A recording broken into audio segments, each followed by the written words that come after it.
আলাইকুম ভিউয়ার্স, দেখি চলে আসলাম সেই তরকারি বাজারে। আসলে নাজরুল বাজারে আমি তরকারি তো দেখতেই পাচ্ছি না, তারপরে দেখা যাক কি। আসসালামু আলাইকুম ভাই, ভালো আছেন?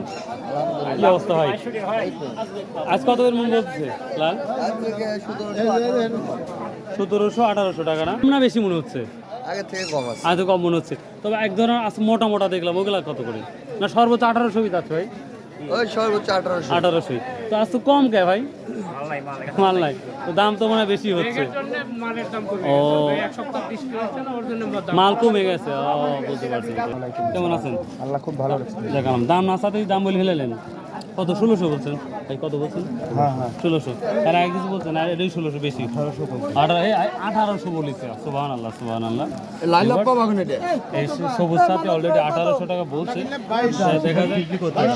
2200 কিন্তু এই জন্য না এটা ভিউয়ার্স 1800 বলছে। ভিউয়ার্স এখন বৃষ্টির কারণে প্রচুর তরকারি কমে গেছে, যেন এখানে তরকারি নাই বললেই চলে। আমি অনেক সকালে আসছি, তারপরে কোনো তরকারি নাই। তো যাই হোক ভিউয়ার্স, যদি ভালো লাগে অবশ্যই ভালো পাশে থাকবে, একটি অনুরোধ থাকবে। আর যেহেতু তরকারি নাই আর কি দেখাবো আপনাদের, তো দেখি আমি কচুটা দেখাবো তাও ইনশাআল্লাহ আল্লাহর রহমতে। কচুর কি অবস্থা? বা কত করে বেচছে লেবুটা? এটা 10 টাকা বেশি এটা একটু বেশি বেশি। ওটা বড় সাইজ তাই না? ওটা কত? 15টা 20? আর বেগুন তো নষ্ট বেগুন তাই না? কত করে এটা? 20 টাকা কেজি। কেমন আছেন? আলহামদুলিল্লাহ দেখ বেচাকেনা কি অবস্থা? খুবই ভালো ভাই। খুবই ভালো। হ্যাঁ এটা কত? আজ কত করে বেচছে? আজকে 50 বিক্রি করা যায়, 40 বিক্রি করা যায়। 40। আজ দাম মনে হচ্ছে বেশি বেশি লাগছে। ভাই বাগুন হচ্ছে 60 টাকা কেজি। হ্যাঁ ও বাখা গেছে 2200 টাকা তো 2200 টাকা মানে 55 পাইকারি কিনেছে। পাইকারি কিনতেছে। হ্যাঁ তাহলে পরে মনে করেন এই কচুরা 5 কেজির উপরে ওয়েট আছে। 5 কেজির উপরে? হ্যাঁ 5 কেজির উপরে ওয়েট আছে।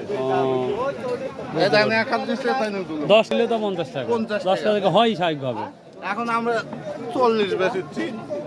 এই যে পিছনে দেখেছেন তো এটি কচু আছে 500। 500 আল্লাহ দিলে বিক্রি হয়ে যাবে না? আবার আনা লাগবে কি কোন? আর যাক আলহামদুলিল্লাহ, শুনে ভালো লাগলো। দেখ বৃহস্পতিবারে আনছো না তো? তাই না? সোমবারে হাটে আনছি আবার।